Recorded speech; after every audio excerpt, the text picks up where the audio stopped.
ஆண்டவராகிய இயேசு கிறிஸ்துவின் விலையேறப்பெற்ற நாமத்தினாலே உங்கள் யாவருக்கும் என் அன்பின் ஸ்தோத்திரத்தை இந்த கால வேளையில் உங்களுக்கு தெரியப்படுத்துகிறேன். பரிசுத்த யோவான் எழுதின சுவிசேஷம் 16ஆம் அதிகாரம் 33வது வசனம். என்னிடத்தில் உங்களுக்கு சமாதானம் உண்டாயிருக்கும் பொருட்டு இவைகளை உங்களுக்கு சொன்னேன். உலகத்தில் உங்களுக்கு உபத்திரவம் உண்டு, ஆனாலும் திடன் கொள்ளுங்கள், நான் உலகத்தை ஜெயித்தேன் என்றார் என்று சொல்லி பார்க்கிறோம். கிறிஸ்துவுக்குள் அன்பான தேவனுடைய பிள்ளைகளை, இன்று நம்முடைய தேசம் கடந்து செல்கிற பாதையை பார்க்கிறதான பொழுது யாரை கேட்டாலும் இந்த உலகத்திலே சமாதானமாக வாழ முடியாது என்றுதான் சொல்லுவார்கள்.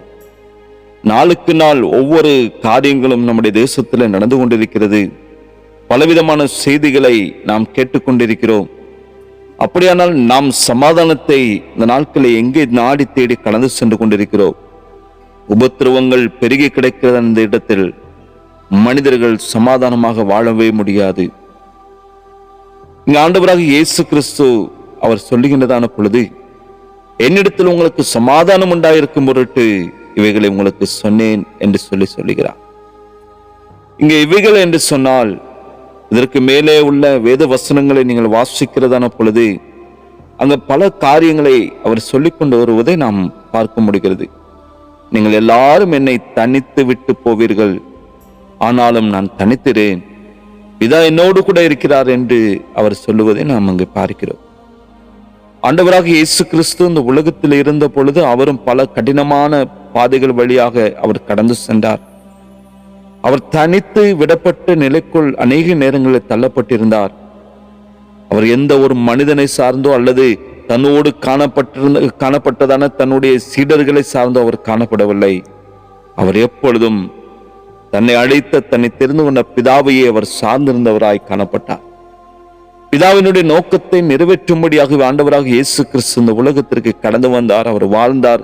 அவர் தம்முடைய பணியை முற்றிலுமாய் நிறைவேற்றி முடித்தார். வெற்றியோடு கூட வெற்றி நாதராக அவர் கடந்து சென்றார். இது போலத்தான் நாட்களில் நாம் இந்த உலகத்திற்கு ஒரு நோக்கத்தோடு கூட நாம் சிருஷ்டிக்கப்பட்டு அழைக்கப்பட்டிருக்கிறோம். அந்த பணியை நிறைவேற்றுவதற்கு நாம் ஆண்டவராக இயேசு கிறிஸ்துவில் சார்ந்திருப்பது மட்டுமே நம்முடைய நோக்கமாய் காணப்பட வேண்டும். எனவே இந்த உலகத்தில் இருக்கிறதான பொழுது நாம் எப்பொழுதும் எதிர்கொள்கிறதான எல்லா பிரச்சனைகளையும் நாம் ஆண்டவராக இயேசு கிறிஸ்துவினுடைய அந்த பலனோடு எதிர்கொள்ள நாம் பழையக்கொள்ள வேண்டும் என்று சொல்லி பரிசுத்த ஆவியானவர் வாஞ்சிக்கிறார். ஏனென்றால் அவரே உலகத்தை ஜெயித்தவர். அவரை போன்று நாம் இந்த உலகத்தை ஜெயித்து அவருடைய பணியை நாட்கள் நிறைவேற்றும்படியாக தான் நாம் அழைக்கப்பட்டிருக்கிறோம், தெரிந்து கொள்ளப்பட்டிருக்கிறோம். எனவே கிறிஸ்துவுக்குள் அன்பான தேவனுடைய பிள்ளைகளை, இந்த உலக வாழ்க்கையிலே இன்றும் நமக்கு பலவிதமான உபத்திரவங்கள் உண்டு என்பதை நம்முடைய ஆண்டவராக இயேசு கிறிஸ்து அவர் சொல்லியிருக்கிறார். ஆனால் உலகத்தை ஜெயித்தவர் ஒரே ஒருவர் தான், அவர் தான் நம்முடைய ஆண்டவராக இயேசு கிறிஸ்து. அவர் நம்மோடு கூட இருக்கும் பொழுது நமக்கு ஏன் கவலை, நமக்கு ஏன் பலவிதமான கஷ்டங்களும் வேதனைகளும் துக்கங்களும்? நாம் அதிக உபத்திரவங்களுக்கு முகம் கொடுக்க வேண்டிய காலங்கள் இனிதான் நாம் சந்திக்க வேண்டி இருக்கிறது.